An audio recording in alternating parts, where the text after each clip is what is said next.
Good day, everyone, and welcome to a Let's Play of Burnout Paradise. Today, we have a special episode because this is one of my old favorites. Burnout Paradise was a game that came out in 2008, but to this day, I haven't found any car racing game like it. It's one of my favorites just because of the way it's made. It's not any track racing game or anything like that. It's more of a free roam, free race type of game, and I love racing. Well, in game, I love street racing, and I love the fact that you get to make your own path to the finish line rather than follow a given path.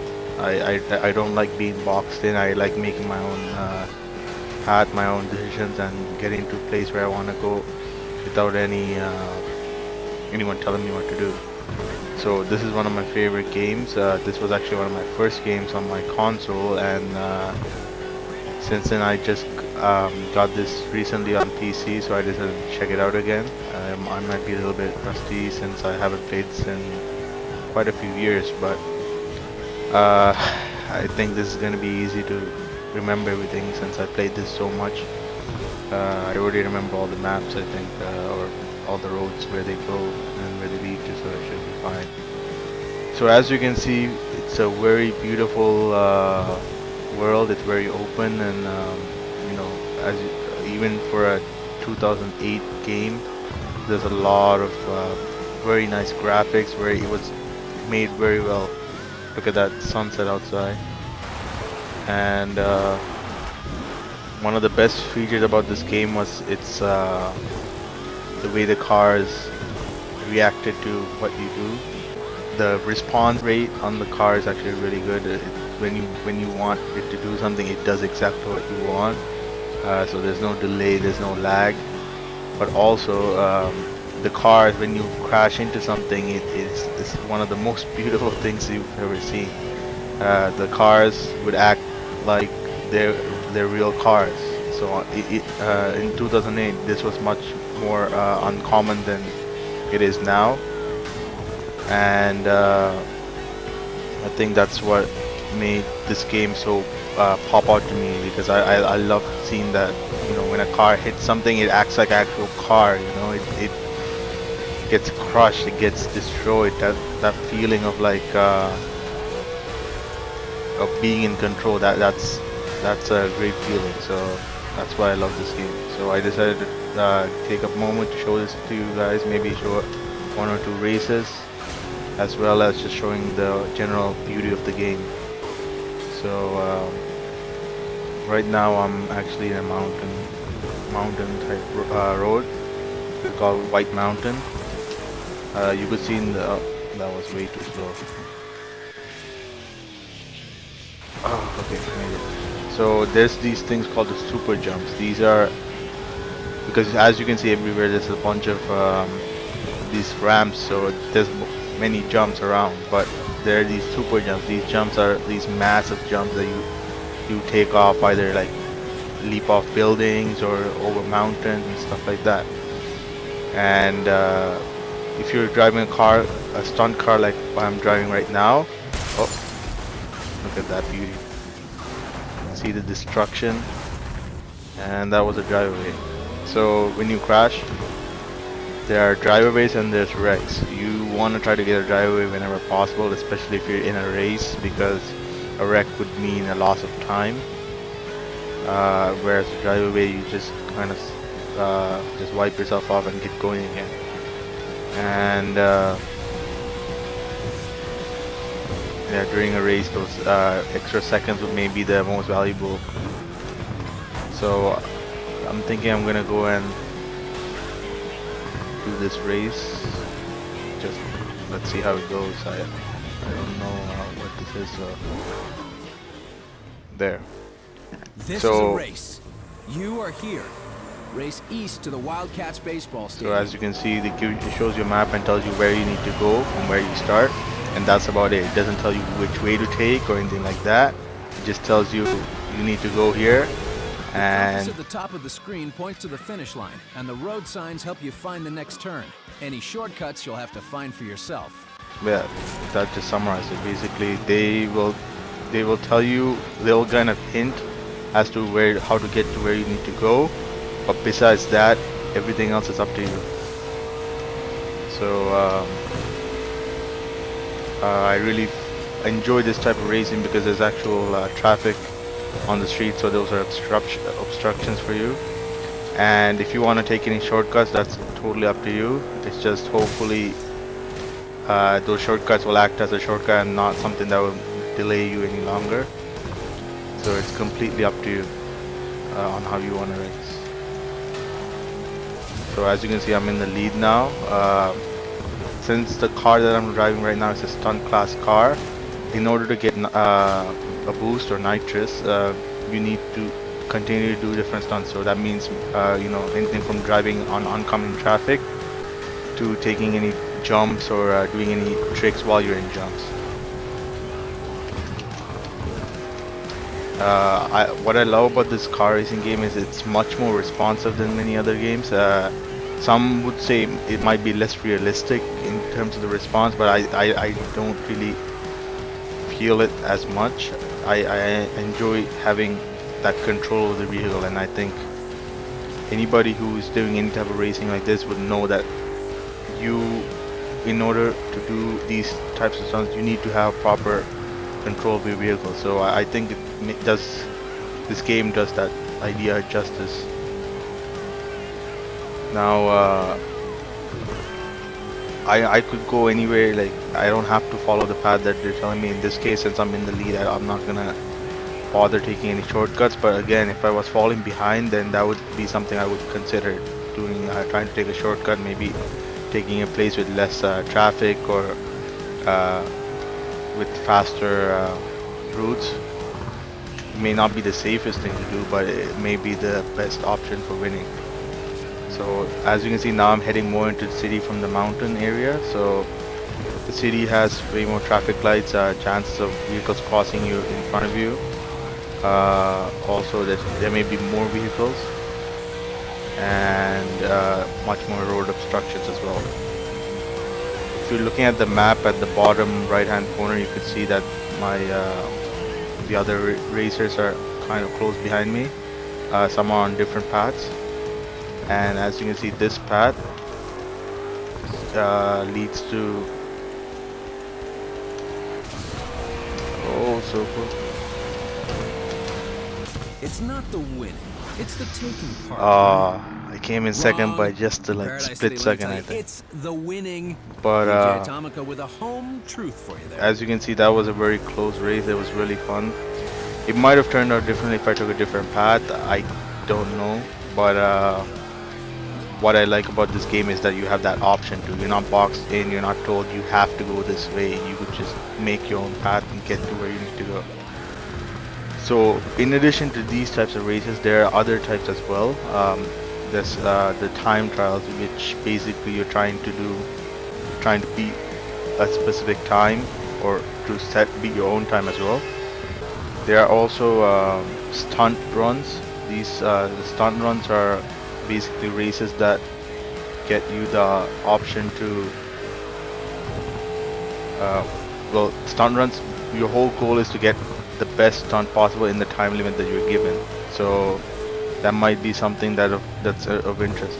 So Marked Man here, this is also a interesting one where you have to get from one place to another. In this event, you but are the marked man. you're gonna be hunted down by others. So what your job is to do is basically get to the end without being taken down. And I believe you're allowed to be wrecked 3 times. I'm not sure. I haven't played this in a while, so I don't remember the rules anymore. But the idea is, as you can see, everybody's much more aggressive now. We're not in a race anymore. I'm just trying to get to the point where I need to go before I get killed. That's basically it. And I love these ones because it gives you that, defensive. You get to drive defensively. It's almost like a movie, really, because this is kind of what you see in movies, right? You see like a city, you see someone driving in the city, trying to get to the get to a destination while others are trying to stop them from doing so. And I think this is one of my favorite types of races in this game. And I could try to take them down as well, but I don't want to risk too much. See? You could definitely, like, the interaction in this game between you and the other vehicles are very entertaining. And I did it. Event wins are shown on your driver's license. So Keep up basically your winning this streak one I to won, advance to the and next license. when you win you also go higher in your class. As you can see right now, my license is a learner's permit, and that's what you get when you first start the game. Now the more you play the game, the better you become, the more wins you have better licenses, you get you unlock more cars and so on. So this is a game that I found you don't lose interest in it, because you continue to do you continue to gain more interest in it as you go, because it's not giving you all the game mechanics right up front. You're kind of earning it as you go, and that kept me playing this game for many years, even after it came out and after I received it. So I really like that. This also had an online component. I'm pretty sure this one does too. And the online component is also great. You're playing against real people. Again, since it's an open world map, it does a great job of letting you pick where you want to go and being able to go there without anybody telling you, you can't do this, you can't do this. And that's what I like about these games. And the better you know the roads, the more successful you are, just like in real life. So somebody who's new to this would be much more, would not know all the shortcuts, would not know how to get from one place to another, whereas somebody who's a veteran of this game would know the roads like the back of their hand. So I hope this turn isn't gonna put me down, but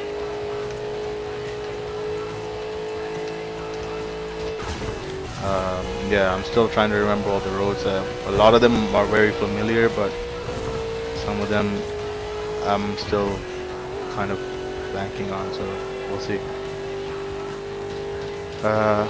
In the end, I think I stopped playing this game just because it became a game that I've played way too much, and it became there were some other options that were available. None of them were racing options, but like there were some other good games. So that's why I stopped playing this game. But I may probably start playing it again, seeing as how everything seems fresh to me now again.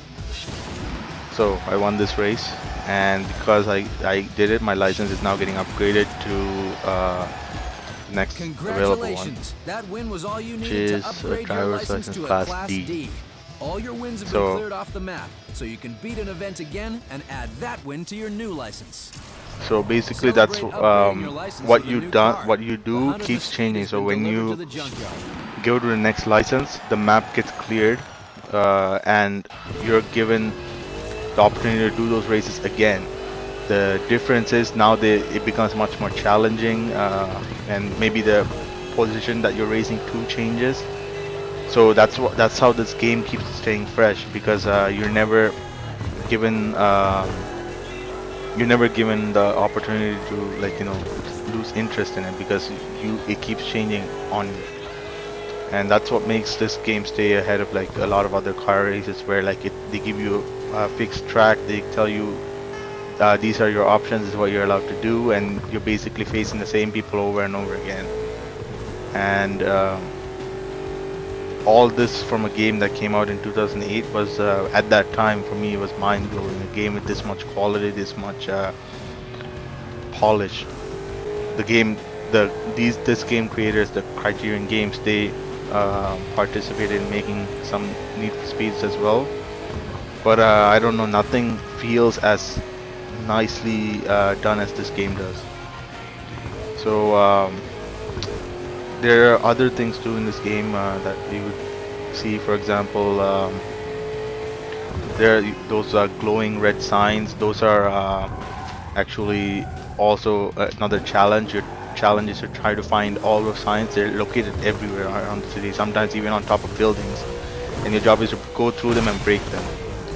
Breaking them gives you, once you do all that, you get that's another achievement that you've done. There's also these hidden gates that you could break through.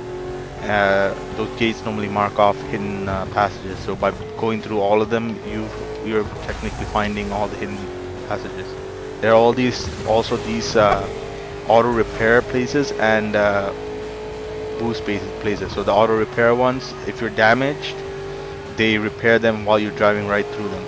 So it's a great way if you're doing, for example, like Markman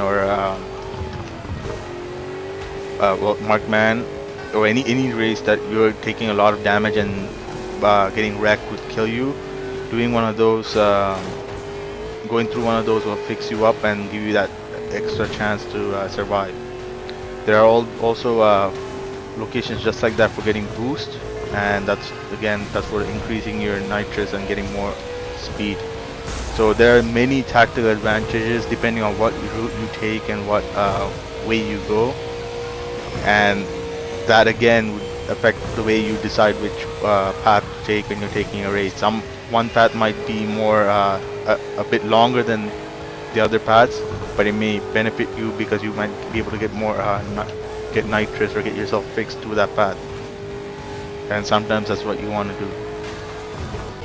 So I think I covered this game enough that you have an idea of what this game is and how definitely how I feel about it, since I've been basically blabbering on about how much I like this game. But I think I'm gonna finish this off by doing a stunt jump, one of those really high ones, super jump, and there it is. That feeling you get when you take that big jump off a mountain and getting all your nitrous filled up, that feeling is not beatable by any other games. That I haven't seen any game that gives you that feeling, you know, getting that jump perfectly, making sure that you don't crash when you land or anything like that. That's something that I haven't had for a long time, and that's something that, you know, you kind of get an addiction for. So I gotta say, this is one of my all-time favorite games, especially one of my all-time car racing games, and I hope you guys check it out if you haven't already. And it is a really old game, so you should be able to find it for a very good price, and I hope you have as much fun as I do. So as per usual, please remember to like this video, subscribe to our channel, check out our other videos, and also please share with your friends. So guys, until next time, peace.